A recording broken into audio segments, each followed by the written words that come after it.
రైతులందరికీ నమస్కారం. ఇవాళ మనం ఫీల్డ్ విజిట్కి వచ్చామండి. మన చేను కాడికి చూస్తానికి మంది వాతావరణం బాగా కూల్గా ఉంది. ఎందుకంటే ఇది చూడండి, మనం మొన్న వాటర్ పెట్టాం, ఆల్రెడీ 2-4 రోజులు వాటర్ పెట్టాం చేనుకి. అలా వాన స్టార్ట్ అయింది కంటిన్యూగా. ఇంక కింద తడి పైన వాన పడటం వల్ల ఎప్పుడు కంటిన్యూగా కూల్గా ఉండటం వల్ల అనేక రోగాలు వస్తాయి. వీటికి ఫంగిసైడ్ రోగాలు, కొమ్మకూలు లాంటివి ఎక్కువ స్ప్రెడ్ అయ్యే అవకాశం ఎక్కువ ఉంటుంది వాతావరణం వల్ల. చేను అయితే శుభ్రంగా నీట్గా ఉంది. చూస్తానికి పై నుంచి లోపల చూస్తే కానీ అర్థం కాదు. కొమ్మకూలు ఎక్కువ తగులుతాయి. ఇవి ఇక్కడ ఆల్రెడీ కొమ్మకూలు స్టార్ట్ అయింది. చేను మొత్తం ఈ విధంగా స్ప్రెడ్ అవుతుంది. కొమ్మకూలు చూడండి, ఇదిగో లైవ్ కొమ్మకూలు. ఇది కొమ్మకూలు స్టార్ట్ అయింది. ఇదిగో చేతికి చూడండి, ఇక్కడ ఇదిగో స్టార్ట్ అయింది చూడండి, కనపడుతుందా? ఇది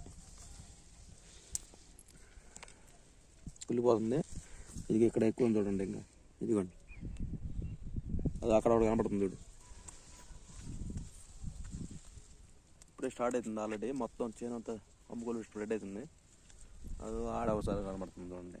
ఇవాళ మొత్తం స్ప్రెడ్ అయింది కొమ్మకూలు అనేది. దీనికి మంచి స్ప్రేయింగ్ చెప్తాను, వాడండి ఎవరైనా కానీ.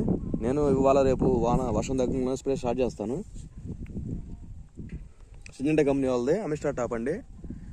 దీంట్లో టెక్నికల్ వచ్చి తలకే అబాస్టిస్ట్రోబిన్, డెఫ్కోనజోల్, ఈ 2 ఉంటాయి. అబాస్టిస్ట్రోబిన్ వచ్చి తలకి 18.2 ఉంటుంది, 18.2 ఉంటుంది. డెఫ్కోనజోల్ వచ్చి తలకినేమో 11.4 ఉంటుంది. ఎస్సీ ఫార్మేషన్ ఉంటుంది. బాగా పనిచేస్తుంది కొమ్మకూలు అరికట్టడానికి. దీంతో పాటు ప్లాంటోమైసిన్ వేసుకోవాలండి. ఎకరానికి ఒక 100 grams ప్లాంటోమైసిన్ వేసుకోవాలి. యాంటీబయాటిక్ రిజల్ట్, మంచి రిజల్ట్ ఉంటుంది. ఇటువంటి కొమ్మకూలు ఎన్ని పోతాయి. ఇలాంటి 15 రోజులు 2 సార్లు స్ప్రే చేసుకుంటే బాగుంటుంది, కంట్రోల్ అవుతుంది.